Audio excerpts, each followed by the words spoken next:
خدا عمرش دراز کنه نوسمه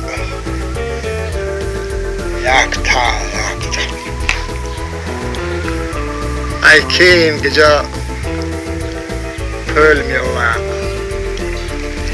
مروه افتیک اشپریس سوزن میاره خدا عمرش دراز کنه دکتر میشوه نه کسل کشم دیگه پیش دکتر نمیره نوسه کم خدا عمرش بار دیگه دراز کنه که گرکن من هموه دکتر میشوه غم خلق نخره بچه غم خلق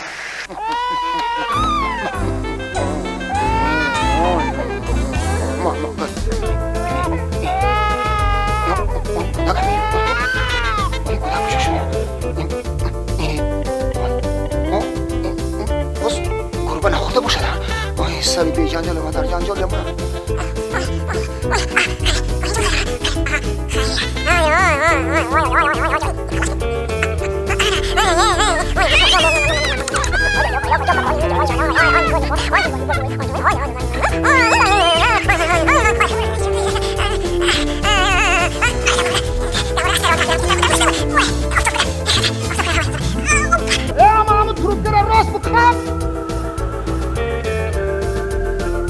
راست بخواب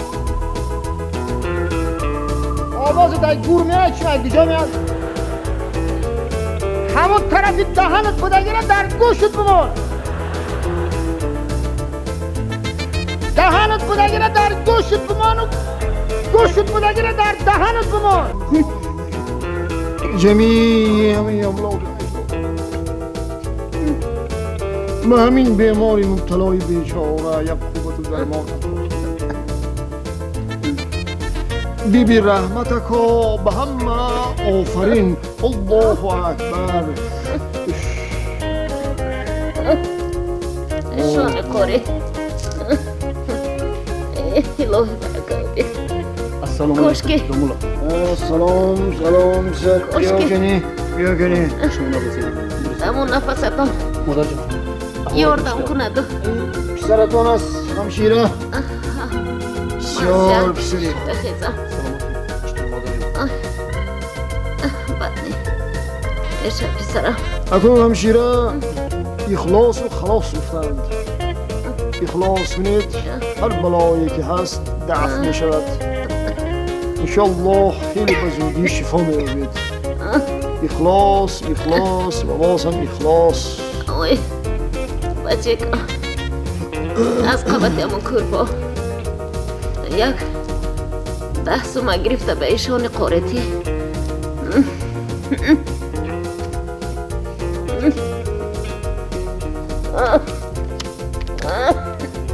مرحمت مولا گیره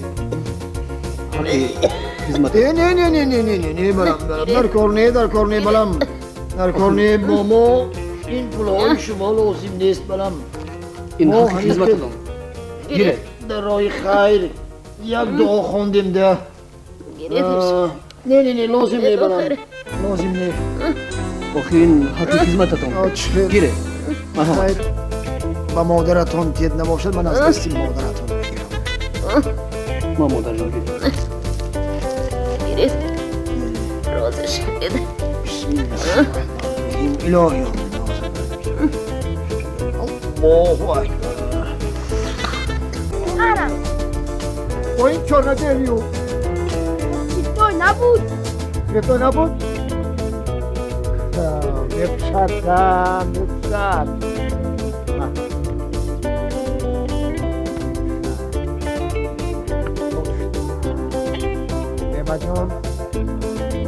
ماما جانم مرا تعریف نکردی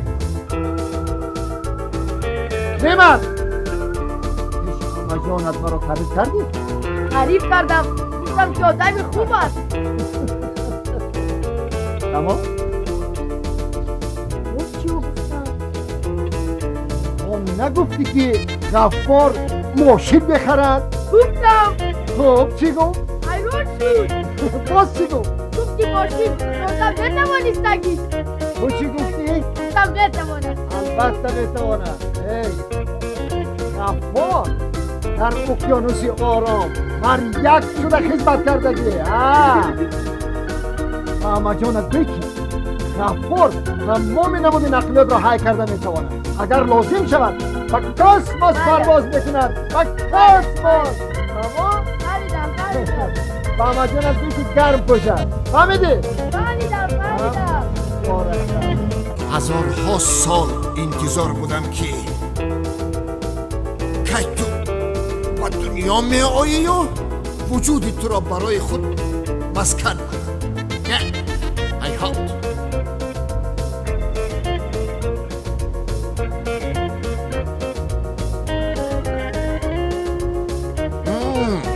نفرید زوزه اما شاعر نام سبیل مانده اش چی بود؟ شاعر خزانی را گویی که نزد من درآید. اوکی مستر پهاردی.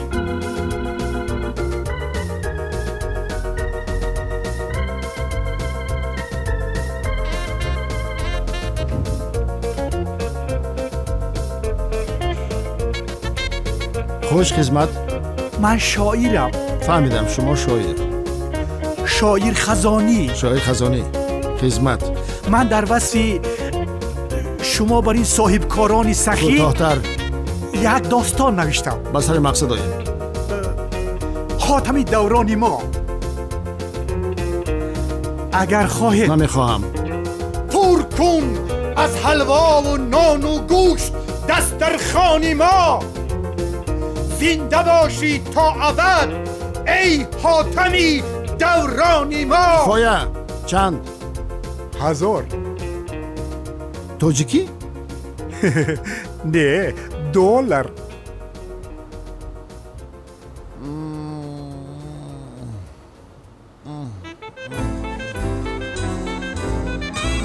میسیس سوزیکا مستر پهاردی. با شاعر خزانی و شاعر خزانی 3000 داده شود. من از بالا به زمین می نگرم و کشوری را به زیبایی و ثروت مثل این دیار نمی بینم. تو باید به قدر هر پاره سنگ، هر قطره آبی دریاهایت وطنی بهشت آسایت برسی. تو مرا خانه سلات کردی. تو گشت ای در فضا هوایی تازه گرفته. غمی نداری، نه میخوری نه میپوشی نه معیشت رو بفهمی. باز ما را تعلیم بدهی. ساده تو فرا یک دو روز با ما باش. بار زندگی بکردن دفتر باید میفهمی. و تو آسان از بالا فرما دادن این تو کن و یا اون تو کن. این آنجا بر. بس کن گریم نکن. خودت رو به دست گیر و تو فرشته نیستی کن. بس کن. یافتی ساده یک را.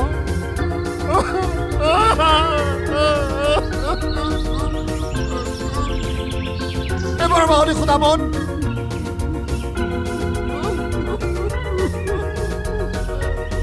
بدنم در جنگ حلال شد. ما نانی خوردن نداشتیم. مادرم با اشک 6 قطار مرا به صغیر خانه برد. از آنجا 3 بار گریختم. ولی مرا دستگیر کردن، گردانده آوردن. در دل میگفتم بگذار از گرسنگی میرم. ولی در خانه خود سر به دامن مادر بمانم و بمیرم. نمردم، علم آموختم، تحصیل کردم، تین پتین جمع کردم و صاحب کار شدم.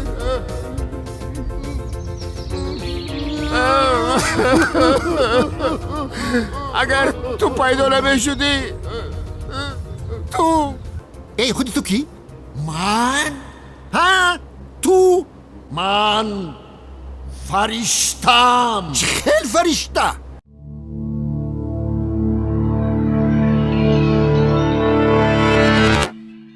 باز می رود سوی تئاتر، تئاتری که راحتش داد برای زندگی، زندگی عاشقانه و پرتقیان و پر از افسانه های رویایی.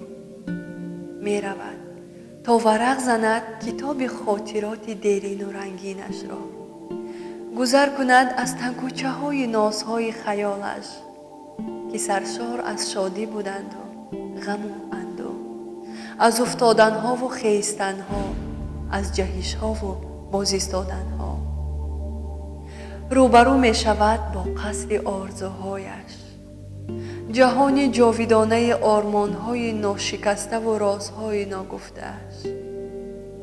بود زمانی که می شتابید سوی این درگاه مقدس برای امتحان مهارت، امتحان تقدیر، تا وارد شود به دنیای پراسرار تئاتر و بال گشاده پر زند در فضای صحنه، صحنه‌ای که تنها صداقت و مهر را می‌پرستد، صحنه‌ای که در آن هم شاه می‌شوی و هم گدا، هم خویش هستی و هم درویش، صحنه‌ای که خاموشانه تمام گام‌هایت را نظارت می‌کند و به هر یک قطره عرق جبینت برکت می‌خواهد.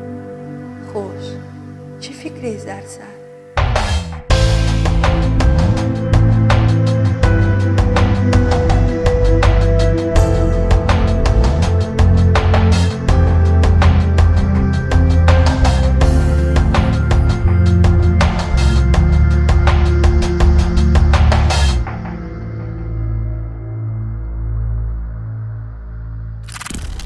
فیلم سایج میتیلمن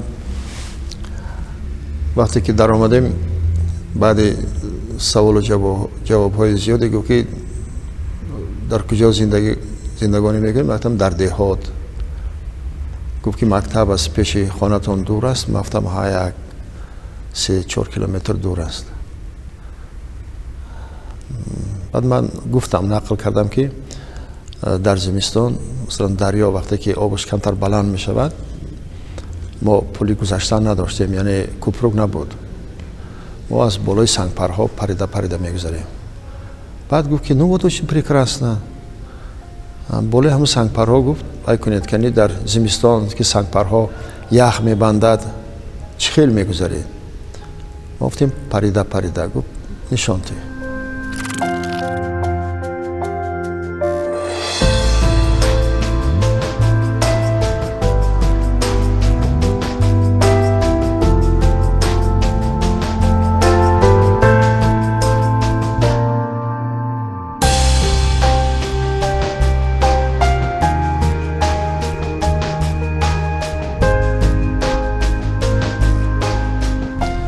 یگانه موفقیت من در همین بود که از نگاه من همون سنگ ها، یعنی که یخ بستگی بود، هر باری که بالای سنگ می پریدم من موازنت نگاه داشته نمیتونستم، یعنی که این طرف بعضا پایم می لغزید، یعنی که این برای دانشجو میگیم یا که اکتوری آینده، همین نازکی اون کس حس کردن و بین خودشون کیم چه صحبت کردن و گفتن که بی پرشلی همین چیز، همین سنگپر تقدیر حل کنی من بود، یعنی که قسمتی من تقدیری من حل میکرد. همینجا امتحان میسپردم، عیناً در همین جایی که ایستاده بودم همینجا. Ефим Исаевич, София Эрджановна Туйбоева, Ожиқул Рахматуллоев, Асли Бадрудинович Борхонов, Саид Ахмадов, Алиназар Ходжаев, اینا استادایی بودن که از ما امتحان میگرفتند و دیگر داخل درون این همه پر از هنرمندای تئاتر بودن، همه نشسته بودن و تماشا میکردن. من همینجا امتحان سپاریدم.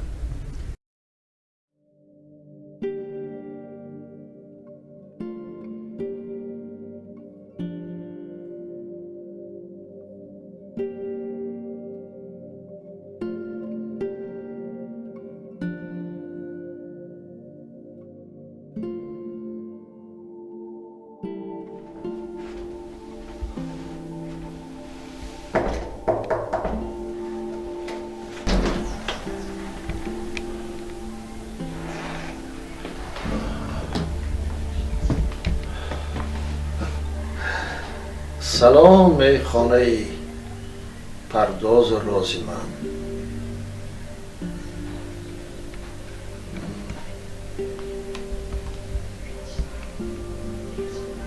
آنجا میشتم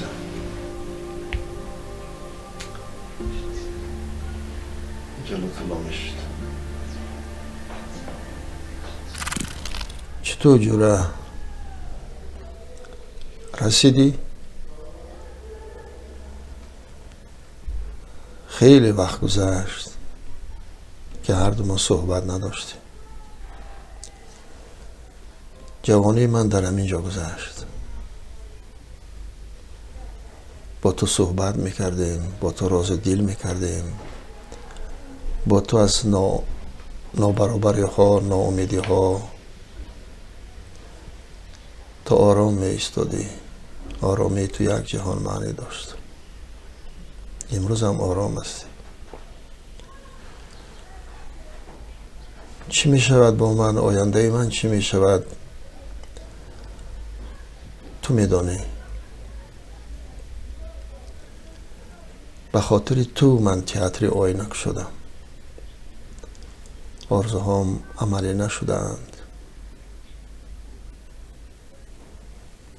آرزوهام در دلم ماندند. همون وقتم میگفتم که در دل هوسا دارم، دستی نارسا دارم و امروز هم همون گپ میگویم. امکانیت ها خیلی زیاد بود. جوان بودیم،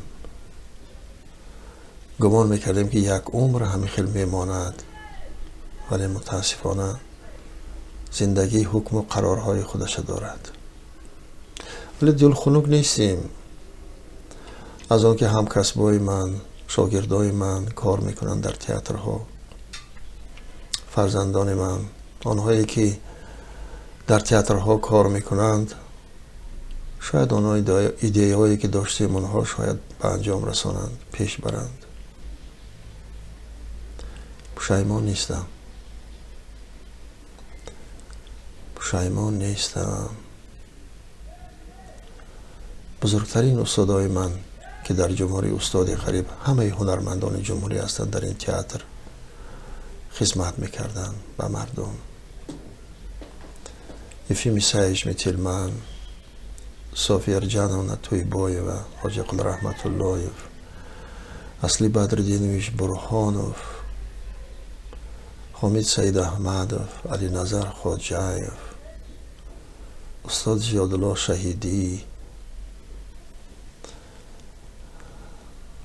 و باز دیگر و دیگرها، از زنده ها عبدالرزاقوف، ترخان احمد خانوف، تمر مخصوم و عبدالشکور و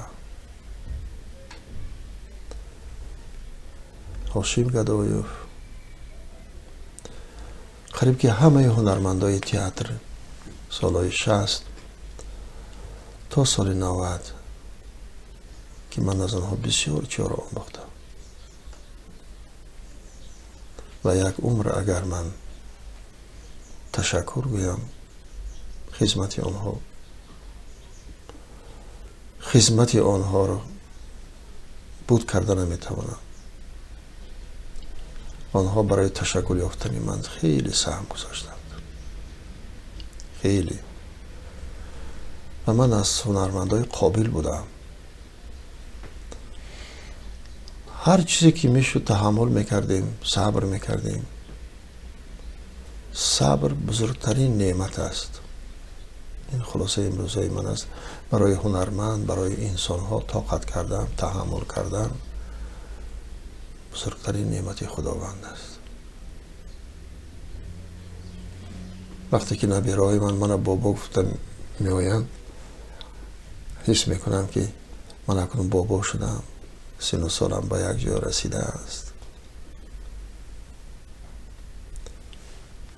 نمیدونم چه خدمتی کرده باشم.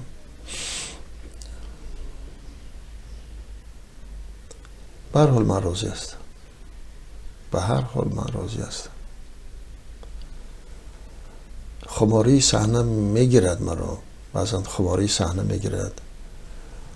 سخنهای ناگفته من بعضا آنهای من باید گویم، اگر خودم نتوانم شاید که به دیگران میگویم. سخن ناگفته بسیاری داریم.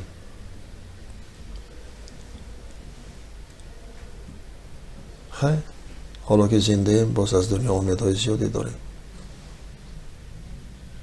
و تو همان هستی، همان آینه. باز چی گویم؟ تو چی میگویی؟ تو چی میگویی؟ عکس من چقدر باز من میتوانم خدمت کنم؟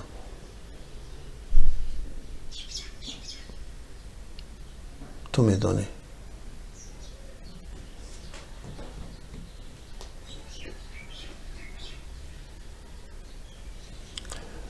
این خانه سیر و اسرار بسیاری را میداند. بهترین رولای من در همین در روبروی تو پیدا شد، در همینجا پیدا شد. تو بسیار چیزا را میدانی. تو در حقیقت دوستی با وفا هستی، صادق هستی. موفقیت و ناآمدی کاری من تو بیشتر میدونی. گناه های منم تو از من خوبتر میدونی. تشکر که خب هستی، شکسته نمیگی، کاری نقض میکنی.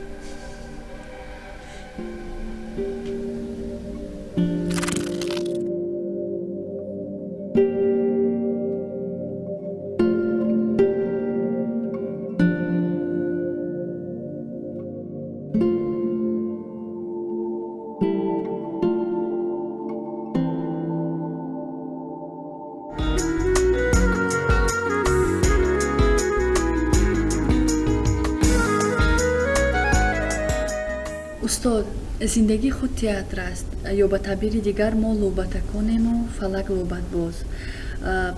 راضی هستید که این مفهوم رو بیشتر از همه هنرمندان ساحه تئاتر یا کینو درک میکنند؟ مشکل نیست در برابر باری سرنوشت، یعنی باز اندیشه و فلسفه نفر دیگر رو برای راهنمایی جامعه در خود تجسم کرد؟ گرچنده که شکسپیر هم گفته است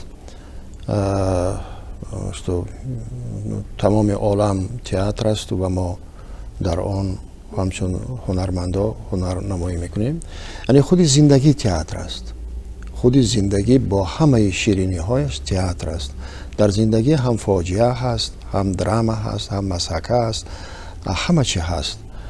از این رو شده است که شخصا من در زندگی هنرمندایی رو دیدم که من در پیش آنها هیچم. من نمیدونم تا کدام لیکن اونا حس میکنند که اونا دروغ میگویند. اصلا کاری هنرمندی در صحنه دروغ است، دروغ گفتن است. ولی اونا باید طرز گفت که تو خودت باور کنی، چون کودک باور کنی و این هنر میشود الکه. وقتی که این هنر شد تو مجبور میسازی با آن دروغی که تو اونا میگویی، یعنی که فاجعه‌ای که تو اثرت میگذرانی یا که اون واقعی که برای تو خنده‌آور است و تو اون نقل میکنی و دیگران از این کیفیت میبرن، همین هنر است. برای حقیقت درست است. درست همون است که تمام دنیا تئاتر است و انسان ها در آن بازیگر. أعوذ بالله من الشيطان الرجيم بسم الله الرحمن الرحيم سبحان ربك ورب العزة عما يصفون وسلام على المرسلين والحمد لله رب العالمين إله يومين خدا خداوندا به همین بیماری مبتلاییم جمیع همه اولاد و اجداد به همین بیماری مبتلای بیچاره یک قوت و درمان عطا بی بی رحمتک به همه آفرین. الله اکبر. شانه کاری الهی برکه بید. السلام علیکم دومولا. سلام سلام سر بیا کنی شما ناز هستید. درست دمون نفستان. مادر جان یاردم کند. این پسرتون است همشیره بسیار پسری بخیزم. سلامتی چطور مادر جان؟ بد نی. میشه پسرم. اکنون همشیره اخلاص و خلاص گفتند اخلاص کنید هر بلایی که هست دفع می شود انشالله خیلی بزودی شفا می یابید اخلاص اخلاص و باز هم اخلاص اوی بچه که از قبطی همون کرپا یک 10 سومه گرفته به ایشان قارتی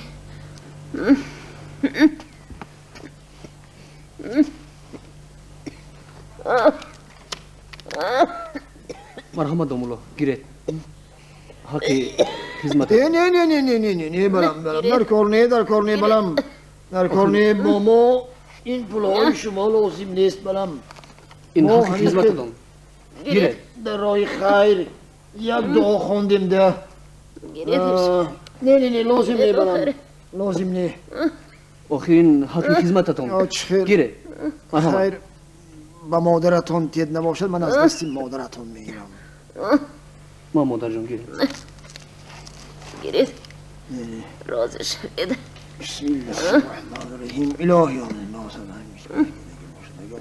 الله اکبر دامولا افسوس که با معنای دوی گفتگیتون حتی خودتون هم سرفهم نمیروید چطور سر چخیر من صرفم نمیرفتم برای آنکه دوی گفتگیتون تماما غلط بود و حتی خنده آور بچه کمی خیلی نگو شکو که نکن شما پسر زبان عربی رو میدونید؟ بله میدونم من در شعبه شرقشناسی اونیورسیت میخونم بسیار خوب بلم خوب من چیش رو غلط خوندم سر آخر شما گفتید که بی بی رحمت اکا با هم آفرین آخرین تماما غلط است کو خوب درستش خیلی میشده است از شما فهمیم درستش بی رحمت کیا و الحمر راهمین میشود من خیلی خوندم آخر شما گفتید که بی بی رحمت اکا با هم آفرین ایدید کچار تو ملک اساس از 75 سال پربرکت عمر انسانی الها 100 ساله شوید 55 سال آن را صرف صحنه کردید فکر میکنم که با من راضی هستید اگر گویم که ظرفیتی برای انسان پیش بینی شده تا هنوز کشف نشده و نامحدود است مگر نقش مانده است که آن را نبازیدید و بیننده شما میتواند به هنرمندی دوست داشتهاش باور کند درست است من نقشه های در همچون ایجادکار در دل دارم که اونا بازی نکردم یعنی هنوز سرود من خوانده نشده است یعنی که ما اینا هر هنرمند همین دارد تا اون روزی که هنرمند نفس میگیرد حرف میزند او از دنیا باز چیزی رو انتظار است شما نیز انتظار من هم انتظارم البته من انتظارم روزی میرسد که باز با هنرم مردم حیران کرده میتوانم بسیارها برای نظرند که با عبیدالله رجبوف صحبت کردن مشکل است با آن معنی که او همچون انسان و هنرپیشه با برداشت‌های زندگی و تجربه کسبیش اقیانوس را میماند که چون شناور نیستی در آن اقیانوس غرق میشوی پابرلبی دریا منه خب من این لحظه ها نیز نوشاگردم در شناوری و امیدوارم که غرق نمیشوم میگویند که ما در پیاله عکس رخ یار دیده‌ایم آیا شما باری در صحنه با خود روبرو شده اید؟ من علاقه ایجاد کردند یعنی من کوشش میکنم اون چیز ایجاد کنم که دیگر رو انتظار نیستند این دیگر چی است البته زندگی مشکل است زندگی بعضا میشد که قریب که زندگی های یک خیلت در حیات وجود ندارد و همه آنها یک تابش های خودش دارد و زندگی من در صحنه چی رو دیدم من آن زندگی آفریدم که باعثی عبرت گرفتن باشد عبرت گرفتن دیگران باشد من این زندگی رو میسازم از روی دید و ذوق خودم، از من که من با اون مؤلفی که نوشته است با او نزدیک میشوم و من هم با او هم مؤلف میشوم. من اون زندگی خودم حساب میکنم، من در اون زندگی میکنم، من اون اثر میگذارم، اعصابم خراب میکنم تا که مردم باور کنند، تا که به مردم یک خوشنودی یا خود یک درس عبرتی بخشیده توانم. من این چیز دیده میتوانم. زندگی طور برنارد شو گفته است این مسحک است و با فرجام حیات این مسحک نیز به انجام میرسد. اما جای نقش‌آفری هنرمند این صحنه است و فاصله بین او و تماشابین پرده است. باز بین این پرده ها نیم پرده ها هست که مگر این همون پرده های نیست که هست از پس پرده گفتگوی من و تو، چون پرده برافتد نه تو مانی و نه من. پرده های صحنه البته خود اکتور خودش اسرار است، زندگی خودش پر اسرار است. در اولم در سوالی که شما گفتید که زندگی معما است، این معما هم پرده هایی هست که ما هیچ وقت کشف کردم نمیتوانیم و جواب هم یافته نمیتوانیم و اگر به همه چی جواب یافته توانیم دنیا میگیم با آخر رسید. در مفهوم ما یا که در دید و نگاه ذوق ما یعنی که دنیا دیگر هیچ قیمتی ندارد اگر همه چی ما دانیم. همون اسرار است که ما اینقدر او را که هرچی میآموزیم از بنیاد عالم تا امروز، اگر نمیدانم انسان یعنی که ممکن که 50 60 هزار 100 هزار سال باشد من انیا گفته نمیتوانم، یعنی تا امروز هیچ کس کشف کرده نتوانسته است و گمان است که کشف می شود. و عجیبی دنیا هم در همین است، زندگی هم در همین است که هیچ کس کشف کرده نمیتواند. با همه مشکلاتش ما هم دوست می‌داریم این زمان و این دنیا و زندگی را دوست می‌داریم. و چه خیلی که در اول گفتیم تئاتر هم یک پارچه زندگی است. همین خیلی است؟ و چون پرده افتاد اگر همه سیر و سودای شده می شود و خدا که پرده نه افتاد، ما در همه بایم که پرده نه افتاد، پرده باید پرده نه افتاد. اگر پرده افتاد زندگی بیرنگ می شود، همه چی اوریان می شود که هیچ قیمتی ندارد. در زندگی ما دایم آینه می باید که ما در آن آینه خود را دیده توانیم. آینه تئاتر عیناً همین گونه خصلت دارد که وقتی که مردم و تئاتر میبینن تماشا میکنن و در صحنه در آینه صحنه خود رو میبینن، خود رو همسایه خود رو دوستی خود رو اهل جامعه رو دردهای زمان رو موفقیت ها رو میبینن، از اون آینه عبرت میگیرن. یعنی اون چیزی اون درس هایی که آینه میدهد، اون جلویی که آینه دارد برای رشد تفکر انسان، برای خویشتن شناسی، برای انسان رو برای انسانگرایی هدایت کردن کمک میرساند. وادلو رجبوف همچون هنرمندی خیلی هم معروف در بین مردم شهرت بلند دارد. زیاده از 50 سال می شود که نقش همین گونه آینه را یک خودش تنها بازی میکند. همین گونه آینه تئاتر همچون آینه و همین گونه آینه به دست، چون هنرمند معروفی ما عبدالله رجبوف خیلی وظیفه بزرگ اجتماعی رو اجرا میکند. نه یک سال نه 10 سال، تکرار میکنم زیاده از 50 سال او در صحنه است و در دستش آینه است و با هنرش، با سخنش، با مهارت بزرگی اکتیوریش لحظه های زندگی رو نشان میدهد. مردم عبدالله رجبوف رو وقتی از صحنه میبینن در همون نقش های حجوی یا وقتی که دویم حجو نگارانه صحبت میکنن فکر میکنن که در زندگی نیست چنین باشد. من که این شخصیت رو از نزدیک سالهای زیاد میشناسم باید گویم که در زندگی خیلی شخص جدی است. در محاکمه های اثرهای بدی، در جلسه های اهل هنر، در اون مورد هایی که این یا اون بحث پیدا می شود بالای این یا اون معمای هنر یا تئاتر یا تاریخ صنعت یا حل این یا اون معمای امروزی هنر، عبدالله رجبوف خیلی با اندیشه، خیلی با فراگیری دانش های تخصصی خودش، دانش های هم هنری و هم فلسفی هم زندگی شناسی که خیلی شخصی مشاهده کار است و از موقع یک عالمی هنرشناس برآمد میکند و در حل بسیار همین معماها با سخن، با اندیشرانی، با مصلحت خیلی هم مفید و دقیق سهم گذار میگردند. مسئولیت هنرمندی رو که محبت تماشابینان رو به سابقه به دست آورد و مخلصانش را به هنر اصیل عادت کنانید و به زندگی هوادارانش شوخی‌های نمکی و فلسفه زندگی را وارد نمود، بعداً از صحنه ایجاد بیرون رفت، حقوق‌های هوادارانش را با جرمی در خالیگاه نگاه داشتن جهان معنویشان پایمال می‌سازد یا ساخته است. چگونه بها می‌دهید؟ سوال عجیب. کم شده است که همین خیلی سوال با من آمده باشد یا که کسی گفته باشد نگفتند. خب این مسئولیت من ده چند زیاد میکند، ولی همان آنهایی که این سوال میتید یگان بار فکر میکند که آنچه که بالای صحنه ایجاد میشود و آن فکرهایی که ما میگوییم با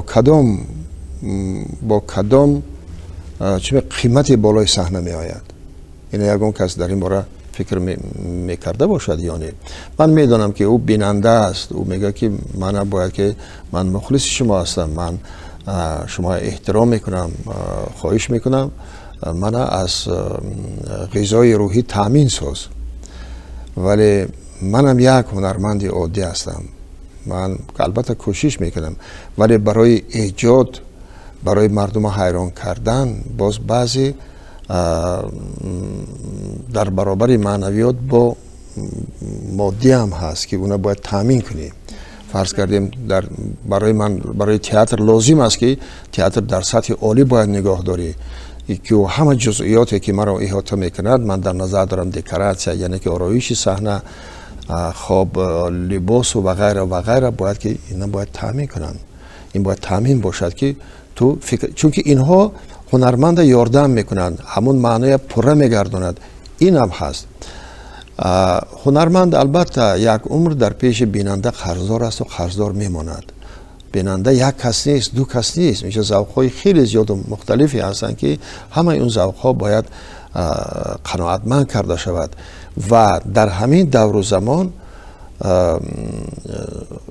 هنرمند بودن که مردم به تو احتیاج دارد، به ذوق تو احتیاج دارد، بسیار بسیار مشکل است. اینا من میدانم و خدا میداند و باز نمیدونم یکم کسی دیگر. لیکن این بسیار بسیار کاری مشکل است که خودت در همان نقطه اساسی نگاه داشتن که تو باید که تماشابین به تو احتیاج دارد، این از همه کاری مشکل است. در تمام دور زمان ها مشکل بود، هست و میماند. و اگر من ذره اونچه که شما گفتین اگر ذره به همین نزدیک شده باشم، پس من خیلی خوشبخت‌ترین انسان بودم. من میخواهم درباره عبیدالله رجب چند جمله گویم. میبینه که این آدم یعنی مثل یک کتاب است پر از فرهنگ، مثل انسیکلوپدیا است، یعنی انسیکلوپدیایی که زنده است. یعنی این آدم پر از پند و نزاکت و هستی است و اگر هنرمند عبارت از همین گونه جزها باشد حتما دوست داشته خواهد گشت و من میشمارم که عبیدالله رجب از قبیل همین گونه هنرمندان دوست داشتنی است. با نبودن او فضای هنری را بعضی هنرمندای مثلا گرفتند که بجوز مثلا هستی ناچیز خودشان هیچ چیزی از خودشان فرض کردیم نمیتونن پیشنهاد کنند. متاسفانه من با اظهار کردن محبت در مقابل هنری عبیدالله رجب همزمان تقاضای اینم دارم که این فضا را خالی نمونه. خیلی هنرمندای خسکی وارد شدن که هرگز خب دیگه کتاب نمیخونن، هرگز با خودشون مشغول نیستن و هنر حتی شما دیدین که صحنه همه وقت از زل تماشا بالاتر است. چرا؟ یعنی این بلندی را رعایت باید کرد. آنگاه این تبدیل میشه به هنر، هنرمند تبدیل میشه به شخصیت. با آرزویی که استاد عبیدالله رجب یعنی در این قسمت زندگیشون برگردانن به همون قسمتی که یعنی اوج داشتن. کارهای مثلا جمعیتی و این چیزا دیگران هم میتونن، اما همه نمیتونن که مثلا اون کاری رو که ودلا میکنن. برای من با عرض مهربانی و عرض خواهش برای کار میخوام ای کاش صفی این گونه هنرمندان از قبیل پیدای رجب در وطن ما مثلا مثل باران ریزه. ژانر مسحکه یا خود مسحکه استرادی چون در گذشته امروز نیز بازگوی نیازهای جامعه می باشد، اما شما مثل پتراسیان یا زادورنوی تاجیک با این زمینه گذاشتید و به رشد منبع آن نیست. با وجود آزمون شدن تماشابینان از نگاه خود مثلا کاری را انجام داده اید برای آنها؟ میدونید چی است؟ اون چیزی که حضور شما میگید استراده میگید، استراده یعنی مسحکوی که تماشابین شاد میگرداند، اینا به من یگون کس ناموزانده است. هم پتراسیان فرض کردیم اینا مکتبی وی خواندگی است، استراده سیرک وی خواندگی است، وی دیدگی است. اینا شاگردای بزرگ ارکادی ایساکویچ رایکین بودن، مکتبی اون گذاشتن. خب زادورنو خیلی نویسنده است، نویسنده هجونگار است که خودش در همین چیز تربیت کرده است. من نقض میدونم، من درباره ارکادی ایساکویچ رایکین هم نقض میدونم، درباره پتراسیان هم میدونم و زادورنو هم کتاباش حکایه‌اش همون چیزایی که می‌نویسد حجوی خواندم و من یک صحنه دو صحنه‌اش بازی کردم. یکش صحنه دزد بازی کردم، یک مونولوگ دارد که خوانده بودم. بسیار انسانی عجیب است. یعنی من این شکایت نیست، ولی تقدیر همین خیل کرد که من در تئاتر قریب وقتی که در تئاتر کار میکردم به من قریب که رولایی که به من معقول است نمیرسید. من خودم آماده کردم. من گرفتم اون چیزایی که کفتم، یافتم، زادورنو یافتم، دیگر چی هم یافتم و خودم هم مجبور شدم نوشتم، برای خودم مونولوگ نوشتم، صحنه نوشتم. وقتی که من دیالوگ میخواستم دیالوگ باشد، یعنی که دو کس در صحنه گفتگو کنیم، یعنی همون پارتنری که همون رفیقی پیدا کردن نتوانستم که ما دو کس یک جا در صحنه برآمد کنیم. گفتم ای بیا چی که شود هر دوشم خودم بازی میکنم، یعنی کارم آسان تر میشود. یعنی ضرورت پیش آمد، امکانیت بود و من همیشه برای خودم اکسپریمنت کردم، یعنی که سنجیدم ببینم که میشود یا نمیشود و در پیش تماشابین آموختیم، دیدیم، برآمد کردیم، دیدیم که خودآموزی کردیم، دیدیم که میشده است، این خیلی هم میشده است. ولی من مکتبی استراده حجوی نخواندم، ولی این چیز تولید شد. بعد فهمیدیم که بود است با این ژانر بود است در عالم بود است، وجود داشته است. برای دیگر رو دیدیم. ولی من یک چیز باید گویم که وقتی که حاضر من همین ژانر در بازی میکردم که یک کس مثال در صحنه دیالوگ وای میکند، ولی من دیگر ندیده بودم در مسکو، در دیگر جا ندیدم. بعد دیدم گفتم که این بود است که یعنی یا کنو بدتر پیدا شدن یا که من بر وقت نمیدانم، من خودم تعریف کردنی نیستم، ولی من از اونها ماندنی نداشتم. این انیق است. اکنون مثلا وقتی که ما تماشابین باز همون گپ درباره غذای معنوی میرود، من هیچ وقت بیکار نبودم، هیچ وقت. چون اگر از این کار مثلا پیش راهی من نمیگم که دانسته میبستن، نه، اگر امکانیت نمیشد که من تامین نمیکردن، من برای خودم یگان راهی دیگر میجستم.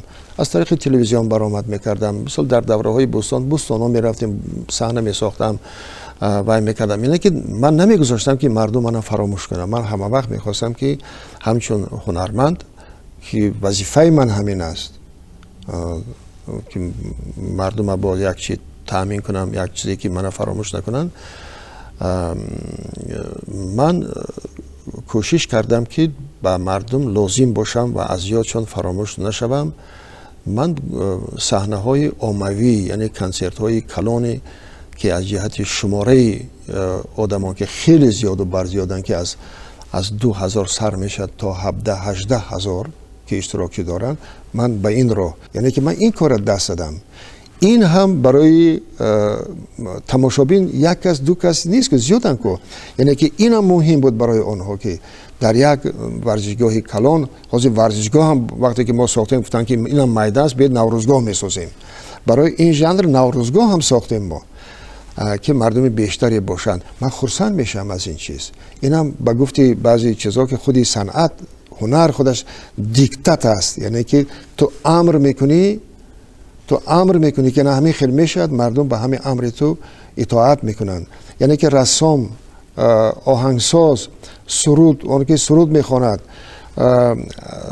صنعت بلد عموما تمام صنعت از قدیم دیکتات بود و هست و میماند و من هم دیکتاتی خودم دارم اوچا جانی اوچا ممکنه که من بالای پاد ببرم بچه‌مه عذابم نده بچه‌مه مزم نیست پاهم در میکنه بچه‌م خیلی من بالای پاد ببرم عذابم نده خیلی من بالای پاد میورم انا سرم کافی پاد میمونم انا با تو پاد رنگی گوره انا بعد ایس میبری اوس میبری و بعد درد قطیر علامه گوی خیلی بچه‌م عذابم نده بچه‌م مزم نیست خیلی من بالای پاد میورم خیلی برو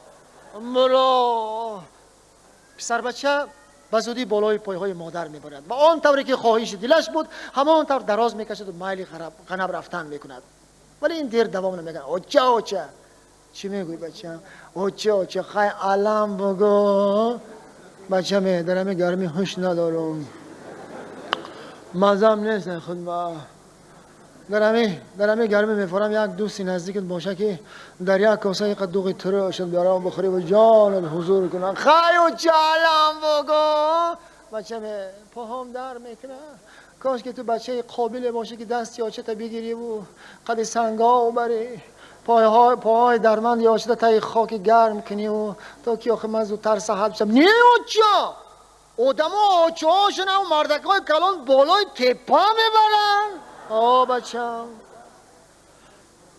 بچم همون روز انتظارم که که کلان میشوی و چه تا بالای تپا بری بود جانی ختم خلاص کنی و آیا چه تا خیلی علم بگو بچم من همین گرمی هوا پستر شود انا در توا خمیر کدم خیلی علم بگو انا بعد در تنور علام میکنیم علم بگو میگم انا بچم در کلچه چوینیکی میکنم علم بگو آخی انا بعد بچم کلچه چوینیکی هم میگره و سری کوچه میبروی علم بگو میگم انا بچم کلچه چوینیکی گرم میگره و جوراش قدی تقسیم میکنه علم بگو انا بچم که خورد سر نکرد آمده با بچم در چپاتی گرم پخته میتوم علم بگو میگم آخی اگنه های خوکو خیلی علت بگم علم میگوی خوکو چشمو تا بپوش خیلی نه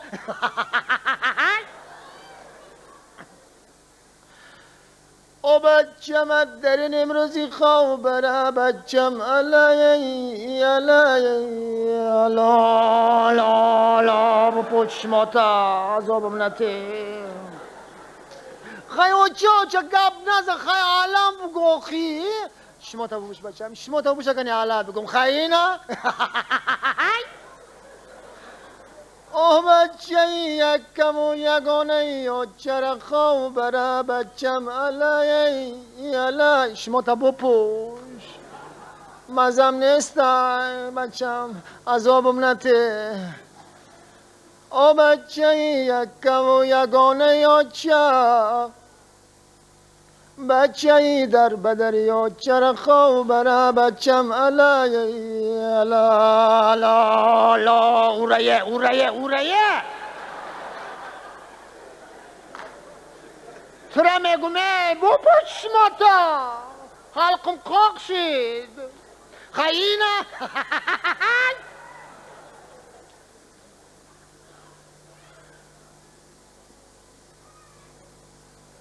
بچم قو برا بچم لا لا لا لا لا لا بچه ای بنانی در مردم کلان کدم در این امروزی خواب بره بچم خواب کو جوان مرگ آخی عذابم نتیگنی آخی پاتا نجمان درد یافتم خواب بره بچم لا لا لا لا لا اوه بچه ای مرده گر کنی و چه بچه یکم و یگانه یا چرا خواب بره بچه ملالا نجمگون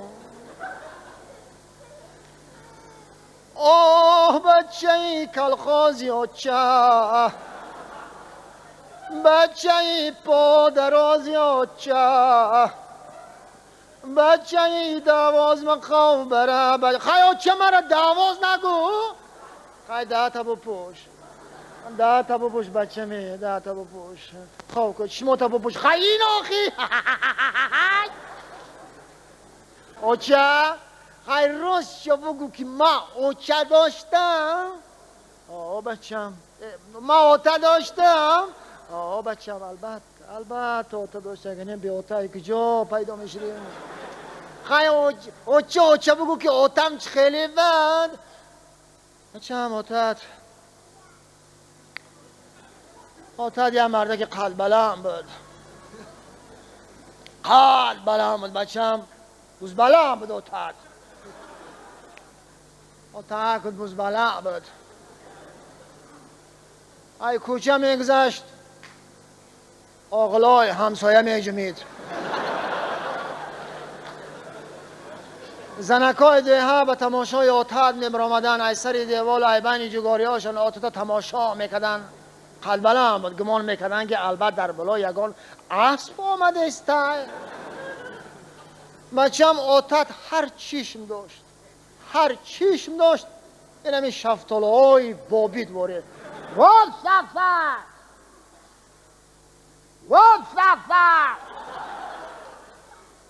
سفر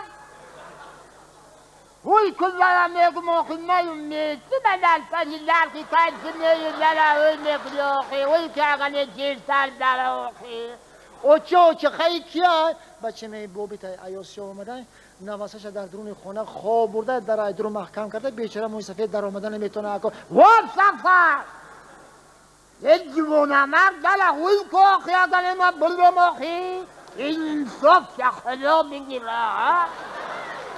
اوچه خیلی من سر دیوال ببرم نبرو بچم سر دیوال بیتم درشون میکشن هیچ گمه واد سفر یک جوانه مرد مرده خوابت بوده آخی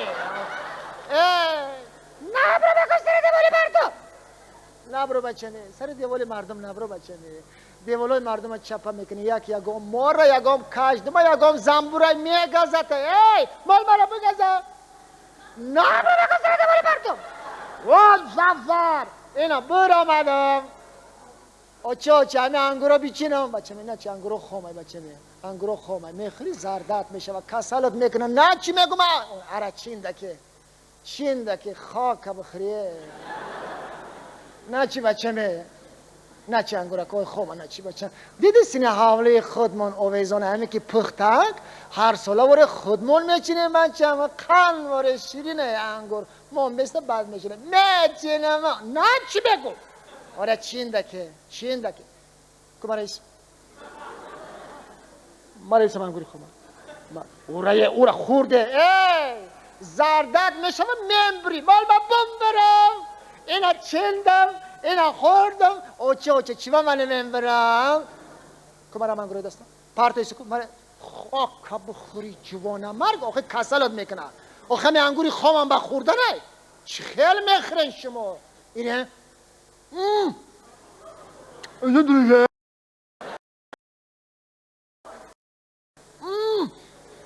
اسمع اینه دروشه آها جوانه مرگ همین انگور که بپزه آخه خودمون میکنیم آخه آدمی من زلط میجمه آخه همین که بپزه هر ساله ولی خودمون میکنیم آدمی کم بغل آخه یه مهمانه یه مسافر ایندالت میدره بجای قند و قنفین آخه بالای لگند میچینی میبری در پیش میمونی آخه آدمی کم بغل ده خوبه آخه ای نه چی بگم دیگه بچمه ایره بیچی مرا کو انا مرا پارتا ایست پارتو اون خاک بخو میمونه نبی انگورا با پزا رنگ نگرفته علاکه لاشش کدیانه ایره ندروشه آخه من که بازم قان دوره میشه چون بلای میشه که انگوری تروشو میفورن آخه بفرده که بسرده بالی مردم وان سفر یه لای شقا و جواقی خوی که براقی دونمک نیسته به نگاه کنه که کنجی میاد در اوی میکنی یه رو در قاوگنه شوال خونوال میه چشمکات میملوشه مرا نگاه میکنی لبکات میجوشه مرا دعای میکنی دلکت میکشه چی رو تا سیاه میکنی اوچه تم رنگ معشوله خونده میتونی الهی جوان مرگت بکشه خواو میکردگی باشه بیا خواو کاقی بیزاری جانم کردی وان سفر یه رو در قاوگنه بفرده که بسرده دیوال ای رو در قاوگنه اقی بینبلی در آوی کنه اقی تجلقی در مرد مگنه ای جوان مرگت بکشه سلامت باشید. در دل نیت ندارید که با انعام شوخی های نمکین خود باری دیگر در صحنه مخلصان خود را شاد سازید؟ دارم. کمک میرسونی؟ بله. این کار همتون نمیشد. حاضر طلبات دیگر شده است. مسائل تکنیکی برآمده است. اون پیشتر تکنیکی نبود. یک بار حاضر مردم با یک خودت بالای صحنه برآمدن و مثال بیان کردن قناعتمند کردن خیلی خیلی مشکل است. برای این با بعضی چیزهای تکنیکی و بعضی موادهای دیگر لازم است. من آماده هستم. من میتونم سال 2 نمایش تا 3 نمایش نوی آیدی من همین چیزی که ما داریم همه خیلی پیشنهاد کرده توانم، ولی من کمک میخواهم.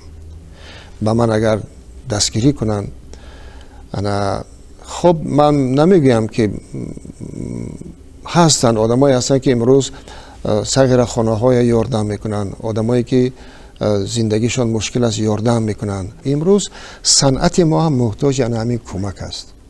برای چی کماندای فوتبال فرض کردیم که کمک میرسونن، سپورت ورزش کمک میرسونن، برای چی به تئاتر کمک نمیرسونن؟ همونهایی که کمک کردن میخواهند به هنرم به صنعتکاران باید یک کمک رسونن که اینها دید و ذوق اینها تغییر باید تیم. باید که هنر هم سیقل یابد، سفته گردد. اگر که مردم برای دیدن ما میآید باید اقلا لذت برن از آن لباسی که آنها میپوشند، یا که یک چیزی باشد که از دکوراسیون از این باید لذت برن. باید خوب باشد، بهتر باشد، زیباتر باشد. عبید رجب که این تجربه مکتب هنری صحنوی جهانی را گرفته بود و خوب گرفته بود. همین قهرمان میدان هنری مسحکه که میگوییم، میدان طنز، لطف، لطیفه، زیبایی، خوشحالی، برنده همین میدان شدن عبید رجب از اون معرکه‌ای که در اتحادیه نویسنده‌ها کرده بود زیاده از 30 سال گذشته است. استانداردهایی که معمول بودند همین استانداردها رو پشت سر کرد. نگوییم که شکست، اصلا باید گفتن که شکست. سیماهای پیدا شدن که تا امروز در بین مردم زنده هستند. اون همون بابای سفر، اون همون جوانی که همراه گاوجوشا سمینار آمده است. اینها بازیافت‌های بسیار روشن، دستاوردهای یکباره بسیار بزرگی عبید رجب بودند. سیری که شما میخواهید سیر همون است که این هنرمند از تقلید، از مسیر تقلید بگویم بیرون رفت و رسید به خویشتن.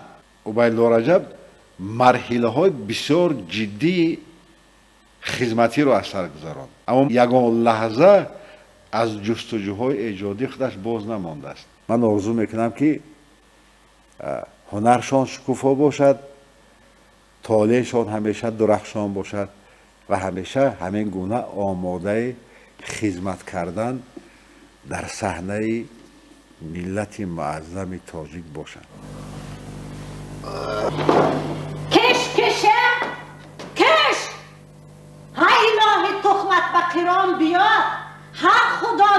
این خیل آدم هم خدا گیرد نه روز آرام و نه شب یا من هوایم نصف میکنم یا خودم خدا سر قولت این خیل آدم باز سر شده این باز سر شد های نگید های کچ کاربایی گر ساخته کنی بیرون برا باز آدم های دیدگی ازن ترسیده گریخت نگوید علامت خان کنی برو باز سر شد چی سر شد؟ این سلطنت نام یک همسایه داریم چنون زنک جنجالی که همین در مسئله جنجال اگر چمپیون قشلاق بگیم خطا نمی شود همین که باز سایه خودش جنگ میگوید این زنک اگر همین اتکی درخت گذرد و همین دامنش اگر شاخ درخت در ماند همون شاخ درخت هم جنگ میکند ای تابا در بلا ماندی مکن های کشکار بایی گر سخته کنی برا السلام علیکم که همسایه ها که از زن ترسیده گریخت نغز میشه ما همسایه در میانت میان بندی مردی داری باز برای چی؟ مرگ انقابرین پنهان میشه این چه برا؟ کنی تستر برا من وقت ندارم شیر از همسایه؟ وقت ندارم خدا ست همسایه چی شده است؟ همسایه شد من مرغای اگر این دفعه اگر کنی ایسا یک با من نگاه کن کنی آخه کنی گوی که عمری من تا کی با کشکشگوی میگذارد تا کی با کشکشگوی میگذارد آخر آدم مرغ که اب کرده نتواند مرغ پایی نکند فهمیدی؟ همسایه جان همسایه جان یا چی من همه کش تو کارم پرتافته برایش تو مرغ پایی کنم یا قربول شوم می همین دو آخر نه وای کرم و سبزی و پیاز من نه گشنیچ و اکراب میکروب خدا از افتش تو را از گوش هم محروم کرده است همین دفعه اگر من و یک قبام اگر همین کشته اگر همین توبه اگر و اگر طبقه نکنم اگر نمیمونم السلام علیکم خاله جان تو باز کچو بندت برداشته آمده باز برداشته آمده و همان جوگی های قدی کوچه آرامی هست و به تو نه من به تو میگم چی به شک شده ماندی چی به شک شده ماندی همسایه جان خیلی کنی گفزن برو و کاری مرخایت تماشا کن برو در نزد مهمان ها اکن این قدرم نیده اکن آخه مهمان ایسو اگه نخواد طبقه میکنم شنیدم من 100 بار شنیدم که تو گفتی که طبقه میکنی شنیدم آوای دین انمو تکه زار مانده تا انمو تکه سبیل مانده تا از درون جواری ها زده برو بردم فهمیدی؟ همین کالتکم بابای تاثیر نمیکند همسایه جان آخر میگن که بال با صاحبش نرود حرام میمورد فهمیدی؟ همسایه جان خیلی در نزد مهمان ها شکر مهمان تو کپک کرد گفتم که یک کپک نیم یک طول سیاه فهمیدید مهمان آخر رزق و روزی من از بالای انمون سبزوات رزق و روزی من و بچه هم فهمیدید من باید 4 دانه گشنیچ پیاز کبوت و اکرام در بازار شامنصور و در بازار برکت انا باید 35 سن 40 60 تا 1 سومه بفروشم مهمان اما چی از این حسن و جمال مهمان تو شکم بچه های من سر میشود مهمان باشد در یک جا جرف شیند اینقدر به من الان نگاه نکنه فهمیدی الان نگاه نکنه های برداقی تو چی ها میگویی؟ هی آلفته ستنگ حالا تو با صابون من جامعه شویی نکردی فهمیدی؟ با صابون من جامعه شویی نکردی چی گفتی؟ سموحتت پوست تو لختک مردنی گر ساخته ای مهمانم چی گفتی؟ چی گفتم چیزی که شنیده؟ کنی باز یک بار تکرار کن نه تکرار کن میمون شکلت تو لختک خاک تو جزای مرا دادنی هستی کلموش بدم جزای تویا فهمیدیم جزای تویا هر هفته گم شود اینجا تو لفتکی خدا زده بستر گم شوی حاضر دهانت را زده کلشکار میبینم حتی نامت را گرفته هم نمیتوانی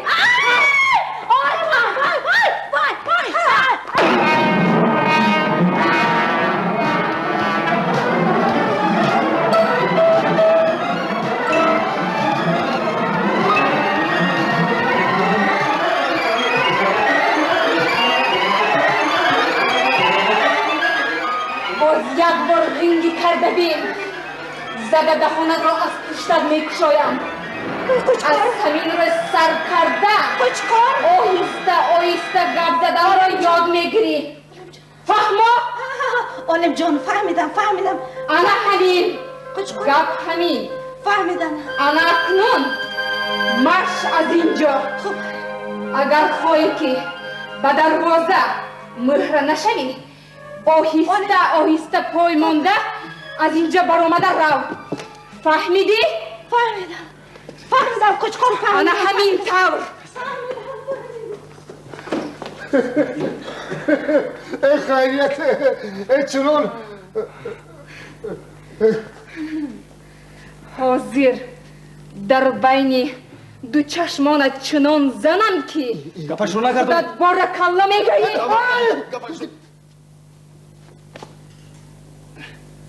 گفتم کوه او گپش رو نگردونه من از کجا دارم لیکن باب کرده از همین نلاکچی جانم خلاص شده آلیم جان نه یاد این طرف این جانورت مای خجود بگونه با فرق نبود است نه فرق نیست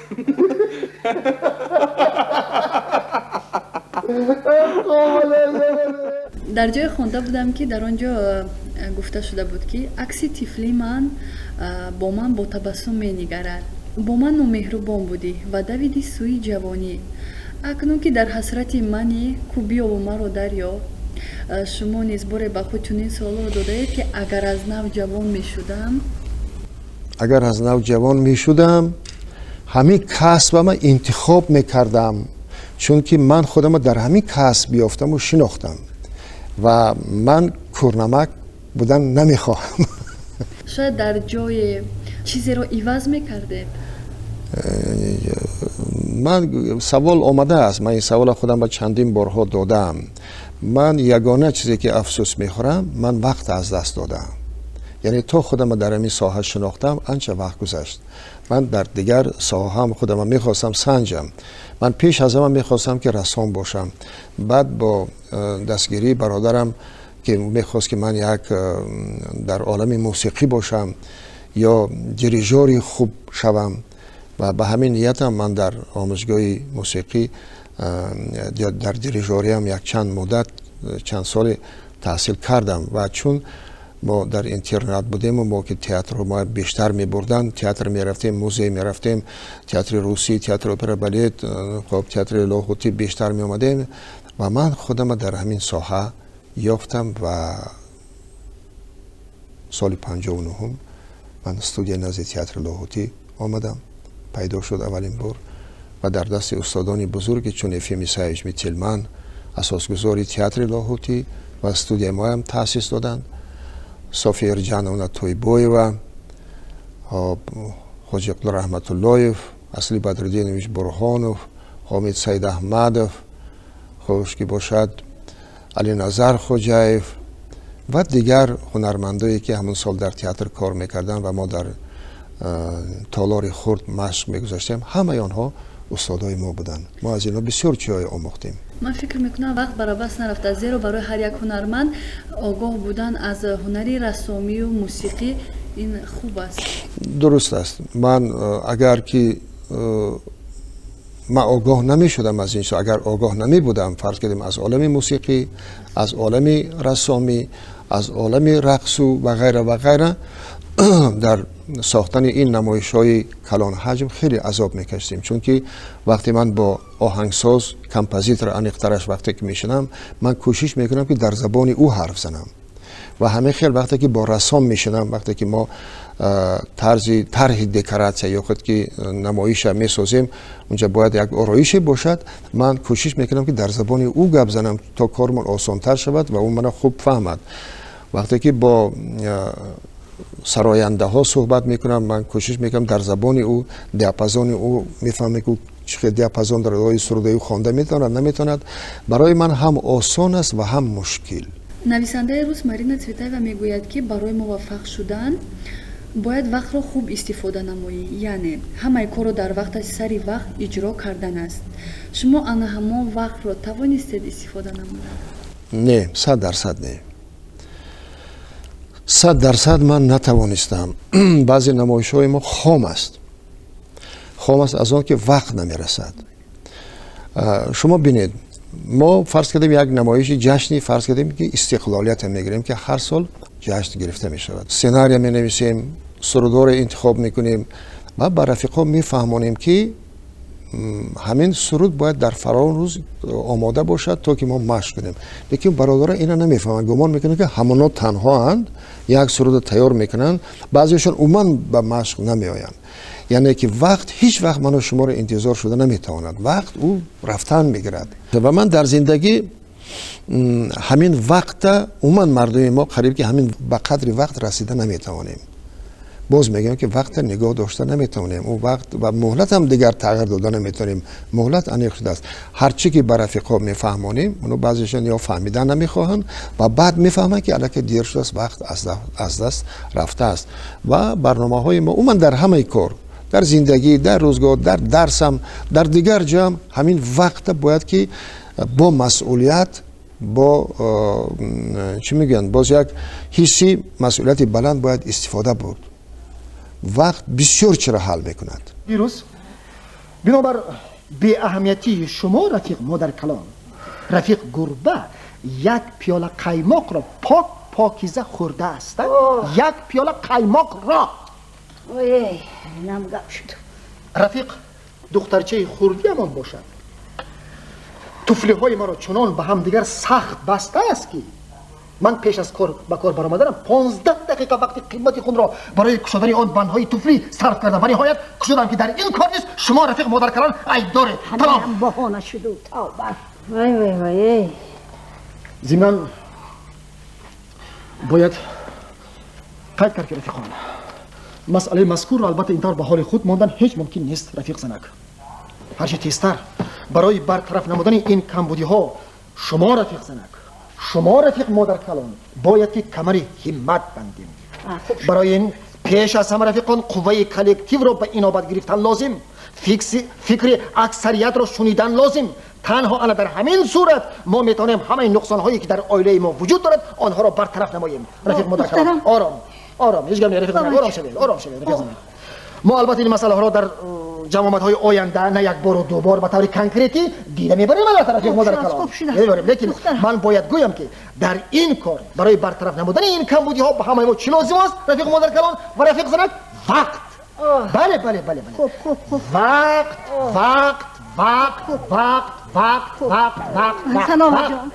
باز هم میگویم که وقت. طاووس турнаеро масхара кард, ба бенақшу нигории парҳои вай хандид. Ман атласу дебо пӯшидам, аммо парҳои ту чӣ зебогӣ доранд?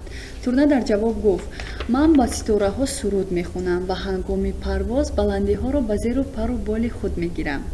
Шумо ана ҳамон турнаеро мемонед ки бо ҳунари воло ва шӯҳрати худ боз ҳам хоксоред ва имрӯз аз худ розӣ ҳастед?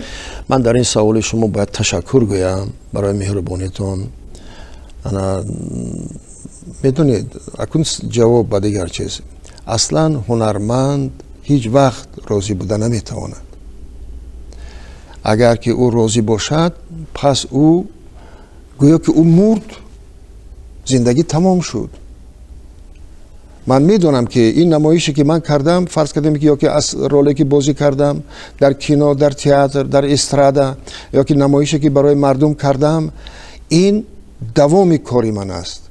من اینجا آموختم، کمبودیامو فهمیدم، ولی من بعد روزی دیگر از این خوبتر و بهتر میکنم. همین چیز که من دائم نگاه میدارد، یعنی که من جور میماند، یعنی که نستروی میتید، من آگاه بالای کار نگاه میدارد و من از این چیز راحتی من همین چیز است که من این کار کردم، اینجا کمبودی شد، آینده این چیزا من کوشش میکنم که با کمبودی راه ندیم.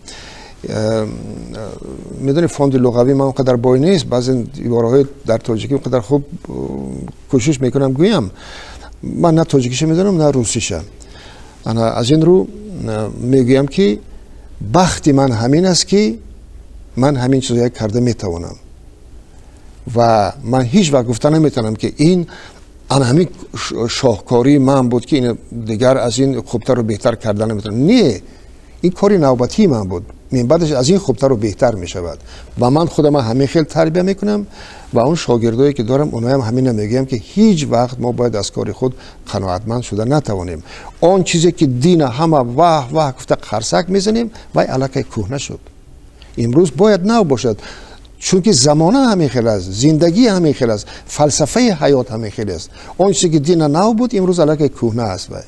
معلم گپ این خیل و شد من خودم تیار کردم ها. نه حجتش خودم تیار کردم. چه؟ автобиографияш нақс автобиографияш нақс камбудӣ надорад орфографияш ҳам хуб аст каллиграфияш ҳам зебо фотография дорад не манем фотографияш нағз аст автобиографияш ҳам нағз аст орфографияш ҳам хеле аҷоиб каллиграфияш ҳам зебо лекин маъқул нашуд намешад мегуфт географияш маъқул нашуд маълим худатон агар аз пай ин кор нашавед лабай комиссия кай ҳамин рӯз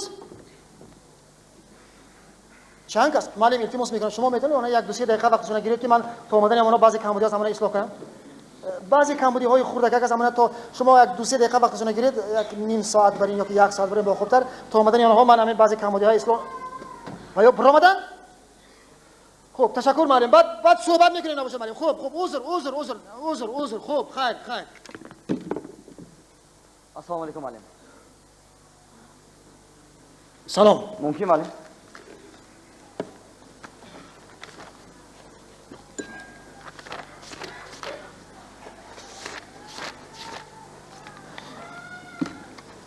معلم من تورایو من بویدا خب چی میگویی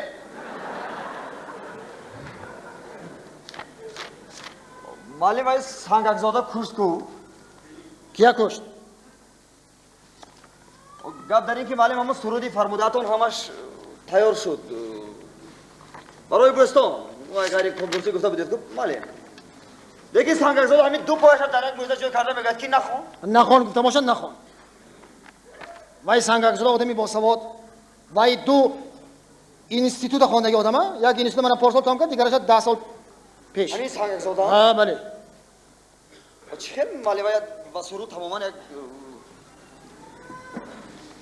تو میدونی چی تو که حاضر منو گرنگ نکن سرپا میرود نه یک بهای درست میدهد تو حاضر منو گرنگ نکن من حاضر خودم سری کلابه هم گم چیکار کردم من نمیدونم تو از پای کارت شو بعد یک دو سه هفته بیا صحبت میگم حاضر کمیس میبیاد من بعضی حجت تاخ کردم در کار تو بالای اومده باز بسری من کیم چی گپ بعد دیر میشود دیر شود های دیر شده دیر برام مادر من کارم تا کنم بعد هم میشه هم راشته صحبت میکنیم خلال نرسون برام مادر رو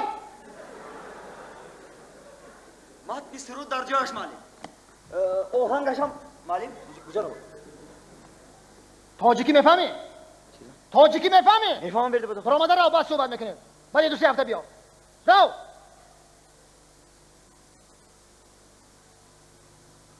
رو برات گپ میزند معلم میبخشید آخر زحمت صرف شدی معلم معلم وای سنگکزاده معلم خیلی تلفن کرده گوید که متنش در جایش آهنگ همش درست زحمت صرف شده از مال من کارم بود کنم بعد بیا صحبت بکنیم یه خیریتی من نمیفهمم معلم سنگکزاده دو پایه در این مت درست معلم آهنگش هم یک هفته خودتون گفته بودید که معلم خیلی کنکورسی برای بستان خیلی معلم من باوری دارم شما گوش کنید همین سرود شما معقول میشه خانم معلم تو چی میخوایی خانم نه تو چی میخوایی شما اگر گوش کنید معلم سرود شما معقول میشه من باوری سرودی که من تیار کردم خودتون گفته بودید برای بستان سه خودتون گفته بودید که معلم تازه آدمی شلقی بودید خان تازه من کارم میبرم کجا میروی من وقت ندارم همه حاضر خواندن که و بیتون چی میشد معلم تو حافظ می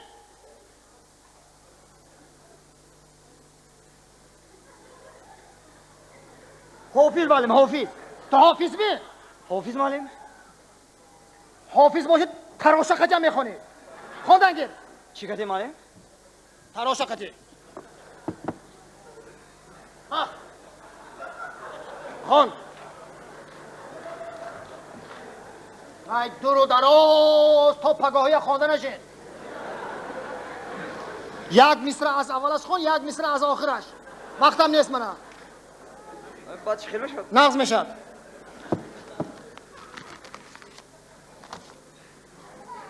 خانم مالی حالم نخوندی میروم امشب تو را بیدار خواهم کرد و رفت جان گوید مالی جان نقد جان را صرف یک دیدار خواهم کرد و رفت بارک الله انا اکنون اوکه بس که گریم در فراقت همچو ابری نبهار فریاد وادی هجران گلزار خواهم کرد و رفت میروم امشب تو را بیدار خواهم کرد و رفت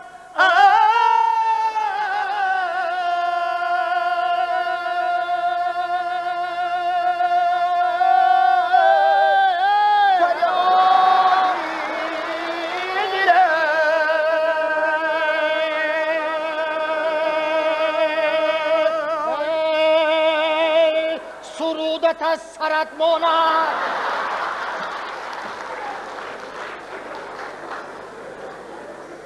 باز از سرش خانم یک بط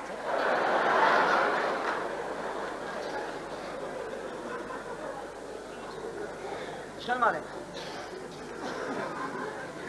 چی میخونی تو؟ یگید؟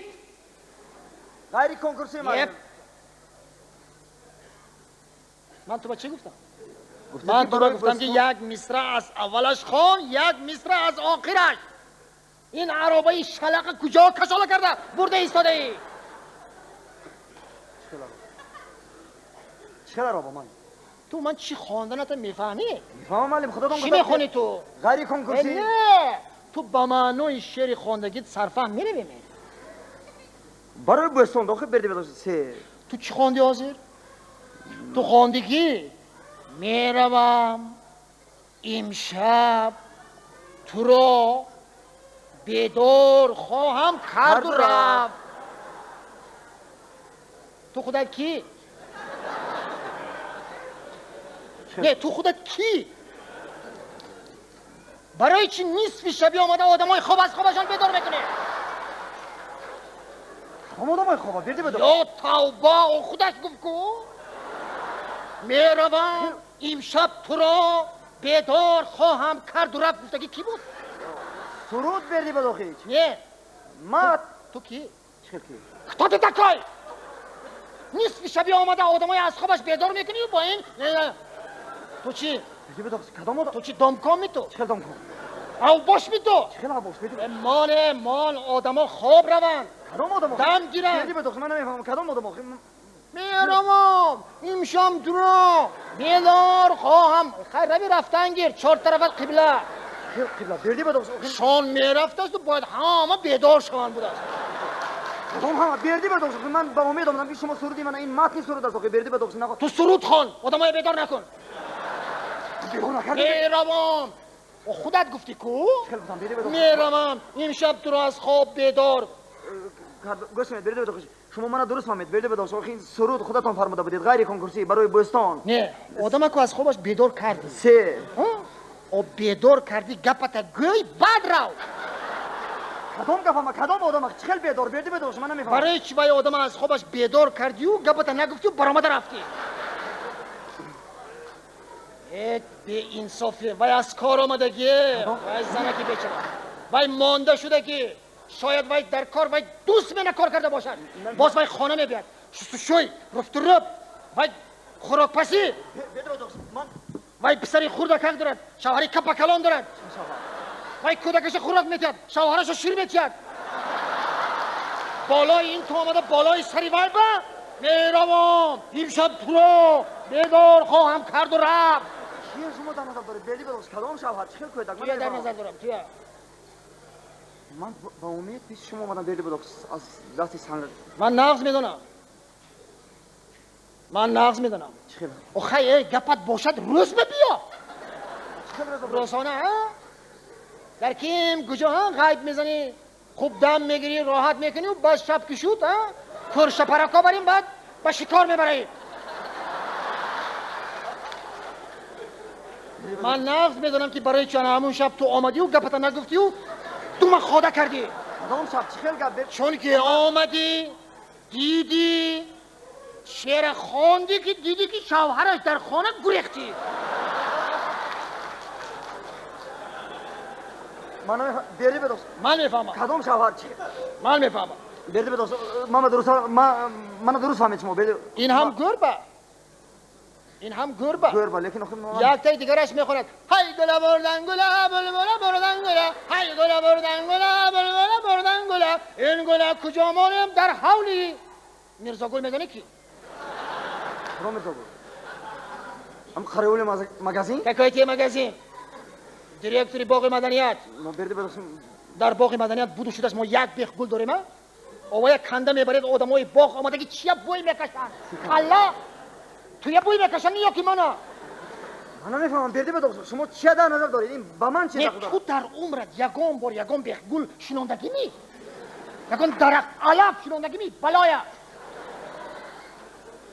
ما مرده مردم تشویقات میکنیم سبودنیک تشکیل میکنیم از کرسنیک پنیدلنیک فتارنیک سریدا شتلیر پیاتنیسا شستنیسا تشکیل میکنیم زمین میکنیم شدگار میکنیم گل میشنانیم دو تا حافظی دایدو بار آمده گلهای شناندگی ما کنده این طرح میبرن بردی بدوز اینجا سرودی خلقی است که گل اینجا گل بردن یعنی که عروس بردن در نظر دارد بعد گلهای شنانده ما کاردار نشو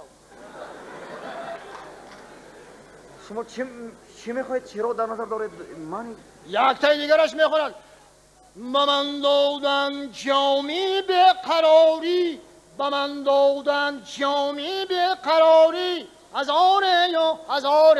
هزاره هرچی درستش بگی بدون چی قدر تو هزاره میگی چی تو اکو مایه سنجیدنی که ماتماتیک میدونیم یا نه ماتماتیک اینجا به چی دارد داخل کی نداشته باشد شب روز شد چه شب روز هیچ که هزاری تو 2000 شود و شرط است که تو همون 3 بار هزاری گویی او یک بار 3000 گویی جانی تیم خلاص جانی منم خلاص بگوی دو چه 3000 اینجا وزن است قافیه است غزل کلاسیکی است بده بده اینجا شعر است من نمیفهمم که تو در کدام عصر زندگی میکنی در کدام عصر نمیدونم در کدام عصر زندگی کردنش نمیدونم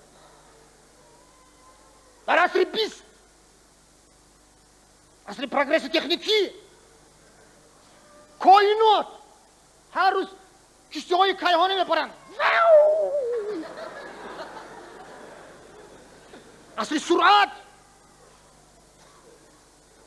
EVM تلویزیونی PTO KVN انتر نکنید انتر میدونی چی؟ انتر چی؟ نمیدونم انتر نمیدوند گالستون دارد انتر نمیدوند موی سر یلقاس میزند انتر نمیدوند بردی بدوخشم انتر شرمنده انتر این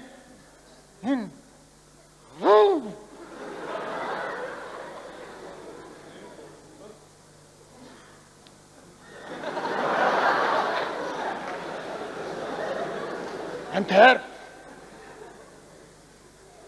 دینه در مجلسی کامیجرایه بودم ما روزه چی از صحنه برآمده انتر انتر تستر و زودتر عملی. او شخصی در پالی هم نشسته پینک میره. گفتم او اکا بیدار شوید، مردک انتر میگود. انترش چی باشد؟ و گفت انتر این نمیدونم. اکا انتر چی؟ انتر نمیدونم. انتر چی؟ نمیدونم. انتر نمیدونم. انتر معروضه چی میدونید؟ برده بداخیش؟ انتر شکست ندانست. خودی معروضه چی میدونید؟ نمیدونم. بعدی معروضه فهمیدم که انتر چی بود است. چی بود است برده بداخیش؟ نه خرچی بود است برده بداخیش؟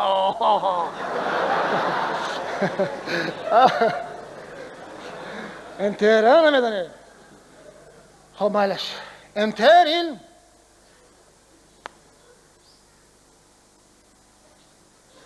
شکلی دوره دارد.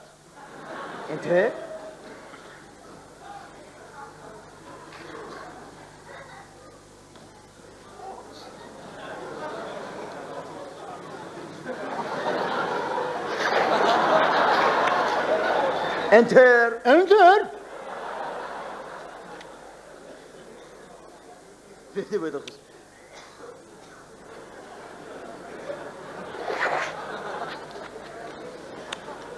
انتر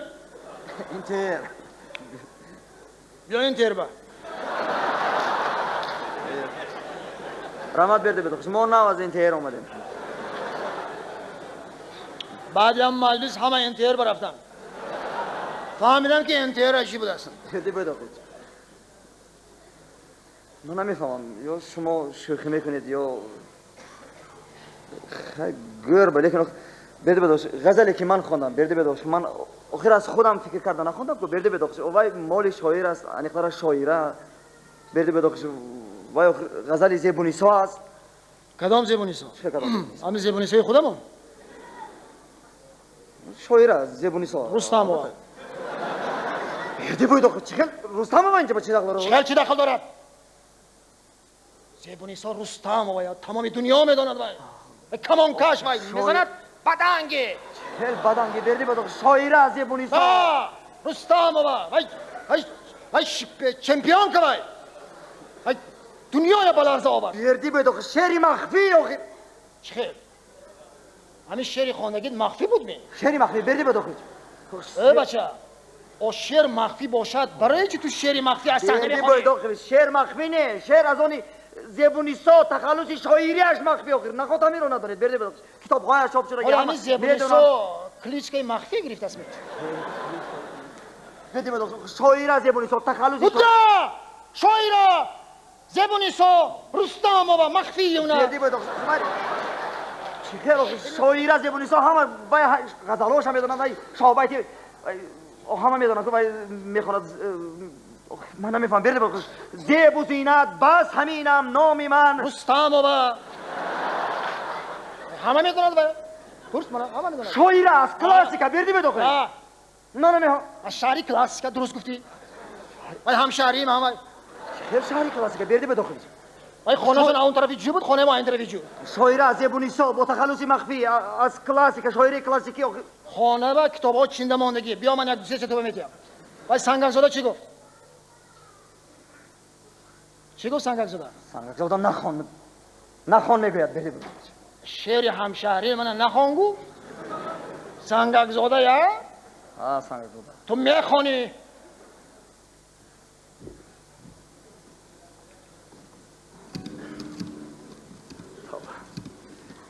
کی تو؟ سنگرزاده این تو می؟ حتی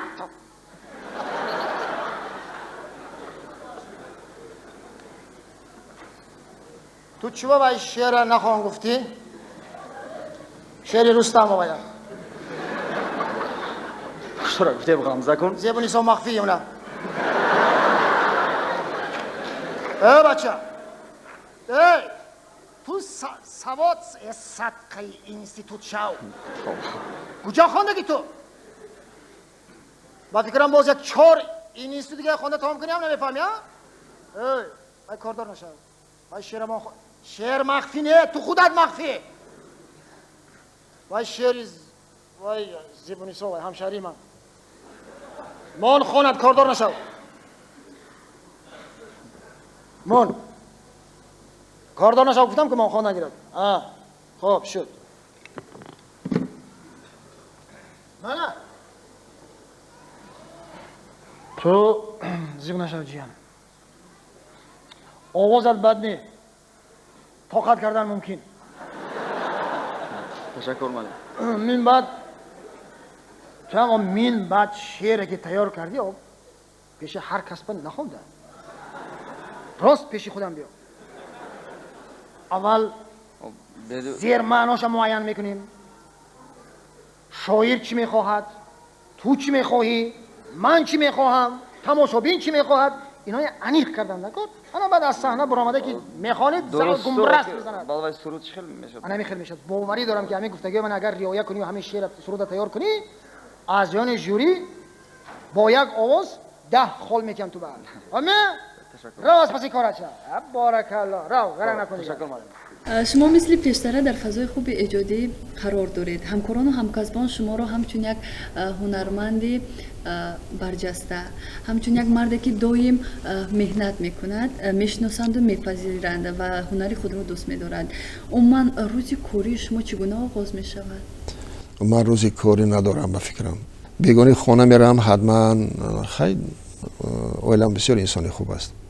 اگر موفقیت من در کارم کسبم پیدا کرده باشم باور کنید گمان میکنم که حصه زیادی از اون اویله من است زوجه من است حصه زیادی از اون من است. خب من خانه میروم فرض کردیم اگر یکم چیز شام خوریم اگر یکم چی میخوریم باز بالای میشینیم یکم اثری که برای آینده برای تئاتر کار کردن وای میشیم یکم چیز ترجمه میشود برنامه‌های تلویزیونی خیلی یکم چیز نه اگر زیبا باشد که به ذوق ما جوابگو باشد تماشا میکنیم. اگر کار باشد من میتونم تا روز بند باشم. همین خیلی است کارهایی که در تئاتر میکنیم اگر همون کار در حقیقت وای باشد ما کار میکنیم. در همین جشن‌ها ما قریب که خواب نداریم در همون وقت مشق اگر 1 ساعت 2 ساعت نیم ساعت اگر وقت شود اگر همون جامون باشه خواب میکنیم همونطور میگذرد وقتمون باز دوام کارمون رو دوام میتیم. و عجیبه همین است که همه شاگردای من اون دوستان من هم کسبای من همین عادت گرفتن اونا هم همین خیلی کار میکنن ولی بچه‌های ما همه کار میتوانن هم ریکویزیت تیار میکنن هم کاستوم تیار میکنن هم با کاری تئاتر عادی ترین کار کرده میتوانن مشکل ترین کارم کرده میتوانن. یعنی من گفتنی هستم که هنرمند وقتی معینی کاری ندارد او راه میرود کار میکند در نقلیات میشیند کار میکند او فکر میکند و من همه ایجادکار همین است نویسنده هم آهنگسازم همه اینو که یک وقتی معین ساعت 9 کار ساعت فرض کردیم 18 بیگانی کار تمام شد. این خیلی گپ نیست در ما. من اینا چون که من همین خیلی تربیت یافتم استادای من همین خیلی ما را تربیت کردن. نقش نخستینی که در صحنه تئاتر اجرا کرده در خاطر دارید؟ در تئاتر لاهوتی نقش اولین من خدمتگار دو خواجه فلارنده البته در خاطر دارم. من اولین رول وقتی که از دیگر تئاتر اینجا اومدم من در همینجا کلان شدم من در همینجا کار میکردم از همینجا به خدمت حربی رفتم و برگشتم به همینجا اومدم و بعد از اینجا من با تئاتر موسیقی مسکوی شهر کلوب فرستادن و اونجا هم چند تا رول بازی کردم چند تا اسپکتاکل مادم و وقتی که دویم بار به تئاتر اومدم علی رضا رحمانقلی من بسیار نقص پیشواز گرفت من می ندارم از اون کس گفتن که جای شما همین تئاتر است باید در همین جا کار کنید. وقتی که اسپکتاکل چندین سال باز نمی رفت چون که قهرماناش اکتورا نبودن و بعد من در رول فلارنده تصدیق کردن در بین 10-12 روز ما این اسپکتاکل را برقرار کردیم. گپش بسیار است همین قدر بسیار است که و من که تشنه صحنه بودم زود از خود کردم برآمدم هیچ از یادم نمی رود. ماموریت تئاتر یک دسته گل برآوردن همچون دبیوت من بود این لحظه در یاد من مانده است. رسالت هنرمند رو در چی می‌بینید؟ خدمت کردن کار پیش مردم یعنی که هنرمند اون نیست که تو در صحنه رول بازی میکنی و با همین معاش میگیری و با همین جونت خلاص. نه، تو هنرمند هستی، تو باید مخلص داشته باشی. تئاتر هنرمند آباد میکند که او باید مخلص داشته باشد، مردم برای دیدن او بیایند، برای هنری او را از او یک لذت بردن باید بیان، نه اینکه بالای صحنه ببرید دو کلمه گفتی بود از روی تلفظ درست تلفظ کردی و برآمد رفتی. این نه، این هنر نیست، این نطاقی است. تو هنرمند هستی، تو باید قهرمان آفری، تو باید یک چیزی آفری که مردم گویند که فلانی بازی کرد، فلانی بازی کرد، یعنی امروز ببینیم فلان آدم بازی میکنه، او چه خیر بازی میکند. این است هنر. یعنی که من باید مردمی که به تماشای من میآیند، من باید آنها قناعتمند کنم که دویم بار باز بیایند. یعنی مخلص من باید مرا دو سه بار بیند در یک رول. انا همین است طلبات من نسبت خودم و من نسبت مخلصان. حجم امروزه تاجیک از نگاه شما در کدام سطح قرار دارد؟ از نگاه من در سطح بلند نیست، متاسفانه. بسیار افسوس میخورم، من در سطح بلند نیست. شاید ذوق ما پس رفته است، یا که مردم با تلویزیون و با و یا حقیقت خودشون آرام میکنن، چون که دیگر کانال های میبینن، دیگر تلویزیون میبینن. به هر حال من گرچنده که مردم ما اینقدر حجم و نقص میبیند، اینقدر حجم نگارهای خوب داریم، حاضرم هستند، پیشتر هم بودن، حاضرم هستند، ولی یک لحظه مردم آرام شد، ذوقشانی و همون گرمی همون وای شد، سستر شد در خیالم، یا طلبات کم شد. طلبات جدی بودن، طلبات زیاد بود البته در زمان شوروی، گرچنده که چنزور بود ولی مردم فکرش میگفت، با هر راه پرده پوش کرده فکرش میگفت و مردم زیر هر یک کلمه جمله حجم نگار یک چیز را حس میکرد. حاضر اینقدر آزادی که در ما هست، من گمان میکنم که در کم جاها دیده میشه. در دولت‌های پیش قدم ترین جهان آزادی که در ما هست در اونها قریب که دیده نمیشد. ما همه چی گفته میتوانیم، همه چی آزادانه، اینقدر گازیتا، اینقدر رادیوها، اینقدر تلویزیون‌ها، یعنی که هممون گفته میتونیم، ولی حجم قریب که مرده است. بیشتر حجم ما با مسخره بازی مانند شده است. حجم باید که ما حجم چند دین ویا دارد، شکل و ژانر ویا دارد، نمونه ها دارد، ما باید اینها رعایت کنیم. بیشتر ما با مسخره بازی، فحش گپ زنی، گپای بیادبانه گفتن قطعی میکنیم و شاید که مردم با همین عادت کنندیم.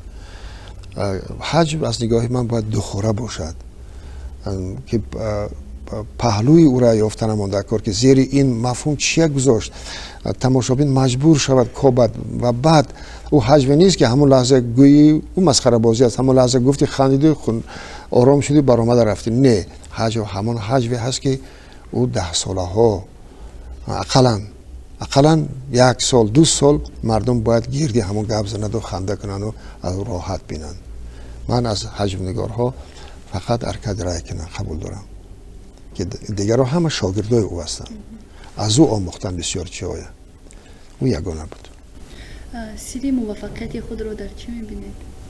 من نمیدونم چی موفقیت دارم. اگر داشته باشم در کوشش کردن که از روزی گذشته امروز خوبتر و بهتر بسیار آموختن، مقایسه کردن، در همین میبینم. من اکتور دیگر وای ندارد، وای کوشش و غیرتش همین است که یک چیزی نوی آفرد، یک کاری کند که بیننده به خود جلب کرده تواند.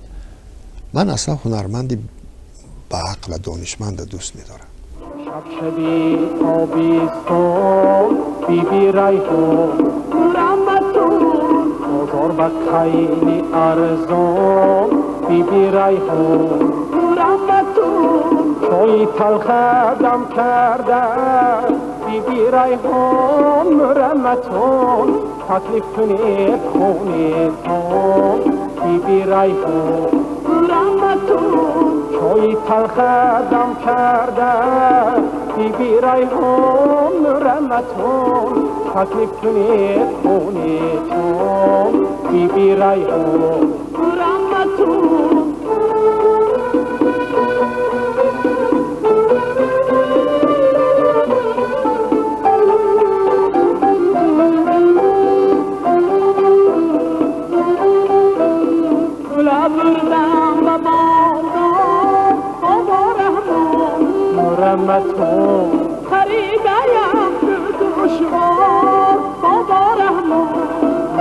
رحمتو گله بردم و بادار بابا رحمان رحمتو خریدایم دل گوشوار بابا رحمان رحمتو گوشوار در گوش کردم بابا رحمان رحمتو شمای بیهوش کردم بابا رحمان رحمتو گوشوار در گوش کردم بابا رحمان رحمتو شمای بیهوش کردم بابا رحمان رحمتو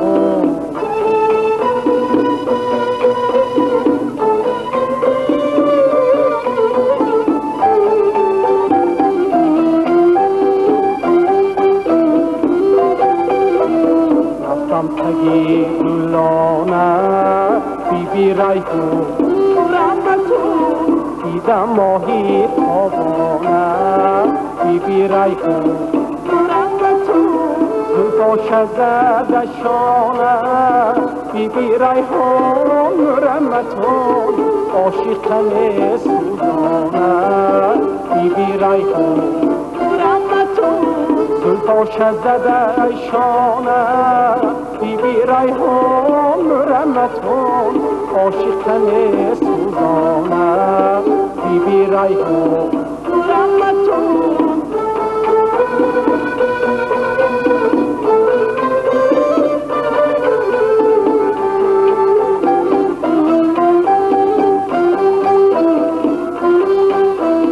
خطون نمایون کردیم بابا رحمان رحمتون جگر بیرون کردیم بابا رحمان رحمتون خطون نمایون کردیم بابا رحمان رحمتون جگر بیرون کردیم بابا رحمان رحمتون حالا که گیریون کردیم بابا رحمان رحمتون دیلک بیرون کردیم بابا رحمان رحمتون مرا که گیریون کردیم بابا رحمان رحمتون دیلک بیرون کردیم بابا رحمان رحمتون بابا رحمان رحمتون رحمتون بی بی ریحان بابا رحمان رحمتون رحمتون بی بی ریحان بابا رحمان بی بی ریحان بابا رحمان بی بی ریحان بابا رحمان بی بی ریحان بابا رحمان بی بی ریحان. در زمان صاحب استقلالی بیشتری جشن‌ها مراسم‌های سطح جمهوریوی رو شما کارگردانی کرده اید و امروز نیز کرده ایستاده اید. همه جشن و مراسم‌ها بر دوش شماست این روزها. خب البته از این کاری خویش افتخار داره؟ بله افتخار دارم من. اگر خدمت کردن به وطن من همچون ایجادکار همین باشد یعنی که همین من کرده میتوانم. بعد گپ در این است که من اونجا تنها نیستم، اونجا قریب 100-200 نفر آدمای دیگری ما گرد میاریم که هر کدام اونا یک کاری رو اجرا میکنن. اونجا رسام است، باز رسامی اجرا کننده هست، یعنی اونجا 10-12 نفر هست، کمپوزیتور هست، آهنگساز هست، سراینده هست، استودیو هست، موزیک مطربا که اینا بازی میکنن هست، استودیوهای آواز، همه اینها طلبات ها به همه جا میرود و همه اون یک زوری من نمیرسد. من یعنی که به همه رسته نمیتونم. شاگردا هستن که اونها همون چیزا رفته میرسونن که این خیلی فرض کردیم که یک بلاک اگر عبارت از 300-400 یا که 250 نفر باشد یعنی که یک قسمی برآمد، یک سرود فرض کردیم در میدان، اونجا با بلیت میسر در کار است، یعنی که استاد رقص در کار است، دوسیت اسیستنت در کار است، اونجا لباس در کار است، لباس دوست، رژیسور، رسام و غیره و غیره. یعنی که این یک ارگانیسم زنده است که همه وقت اینها کار میکنند. اگر یک روز کار نکنند کار قفا میموند، چون که ما از هنرمندای کسبی رقاص و رقاصه نمیسازیم، از همه اینا خود فعالیتن، از همینا میسازیم، یعنی از اینا ابراز ساختن در کار است. این در یک مدتی بعضا وقت کمی میکند کوتاهی میکند، یعنی که اینا رو به درجه هنرمندای کسبی آماده کردن در کار است و هر سال اینا تغییر مییابند، عوض میشوند، مکتب تمام میکنند میروند، اینستیتوت تمام میکنند، دانشگاه تمام کرده میروند، یعنی که آدمای نو میآیند. خرسندی آور آن است که ما متخصصای خوب تیار میکنیم، یعنی که در تئاترها، در مؤسسه های فرهنگی جمهوری و مکتب خوبی هست که این مکتب خیلی استوار است. یعنی کارگردانی انامین گونه محفل ها به شما بسیارتر پسند است یا اینکه در صحنه با تماشابینان بودن، رابطه با تماشابینان؟ برای من همه کاری که در عالم هنر می شود معقول است.